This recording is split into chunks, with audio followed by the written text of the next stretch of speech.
kamu akan dinikahkan. Apa? Sama siapa? Aku gak pernah setuju.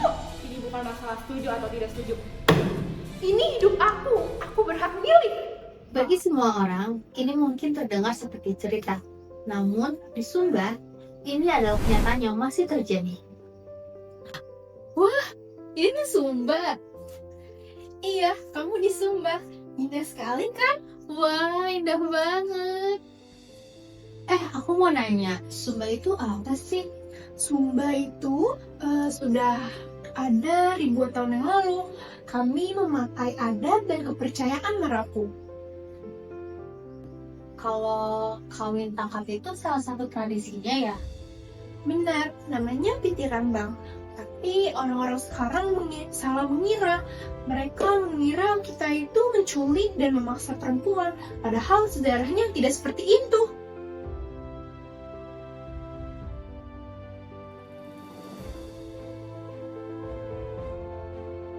Maukah kamu menikah denganku?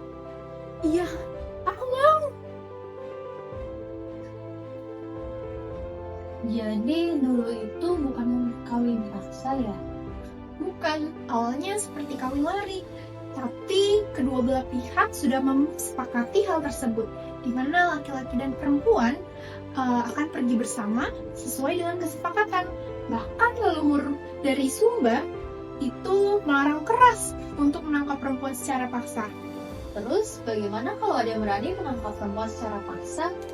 Kalau ada yang berani menangkap perempuan secara paksa, itu adalah pelanggaran adat yang berat. Mereka akan disuruh untuk membayar denda 11 ekor hewan. Terus, kenapa sekarang menjadi seperti dipaksa? Karena nilai adat mulai berubah dan batasan-batasan itu sudah tidak ada.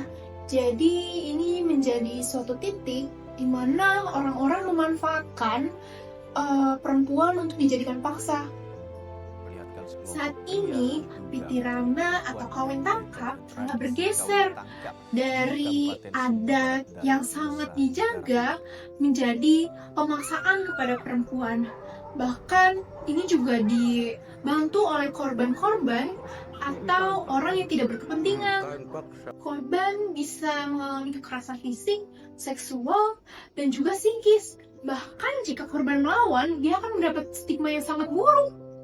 Data menunjukkan ini telah terjadi dari 1990 sampai 2023. Hal ini juga pernah ketahuan bahwa keluarga korban telah merencanakan hal ini dan sudah menerima belis.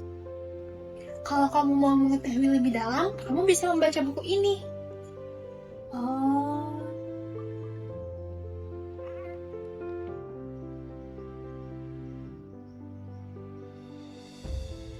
Dalam psikologi lintas budaya, ada dua cara pandang. Yang pertama itu individualisme dan kolektivisme, di mana individualisme adalah menekankan hak pribadi, sedangkan kolektivisme adalah menekankan hak kelompok dan juga keluarga.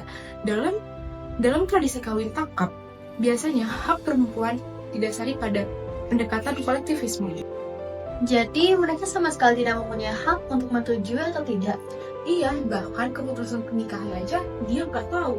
Dalam beberapa budaya, memang hak individual biasanya ditekankan pada hak kolektivisme.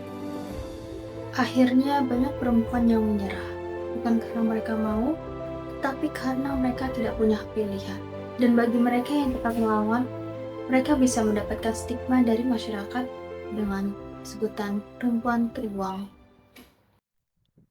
Di negara Indonesia sudah dengan jelas menetapkan bahwa setiap perempuan berhak hidup bebas dari kekerasan dan memiliki kendali atas hidupnya sendiri, termasuk dalam menentukan pilihan perkawinan.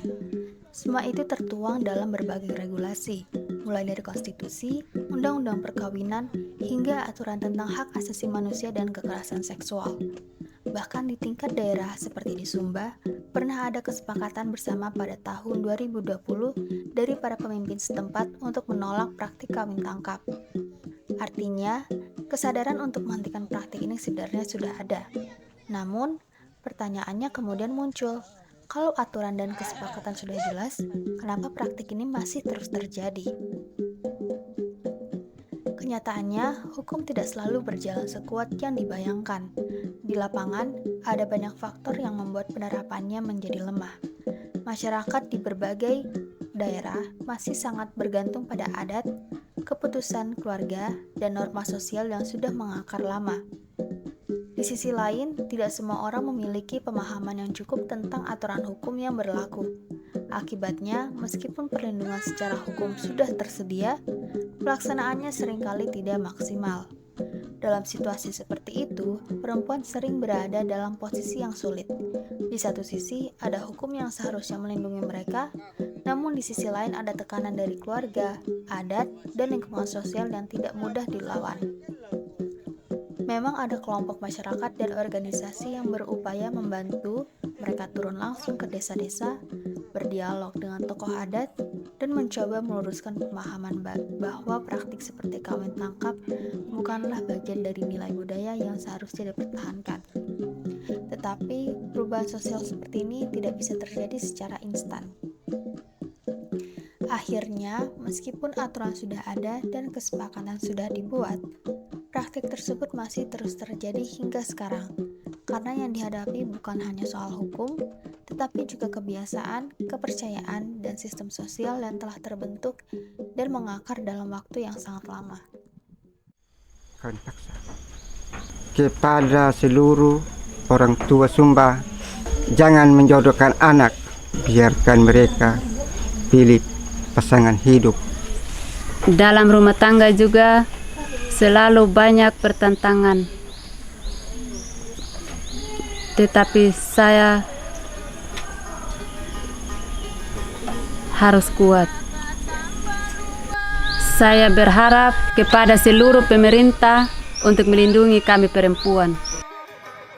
Bila melihat bagaimana praktik kawin tangkap terhadap perempuan dilakukan, maka kawin tangkap merupakan tindakan kekerasan terhadap perempuan. Perempuan yang mengalami kawin tangkap mengalami berbagai bentuk kekerasan. Peristiwa penangkapan yang dialami seorang perempuan akan terus membayangi kehidupannya, meskipun perempuan tersebut menjalani kehidupan perkawinan dengan suami yang menangkapnya.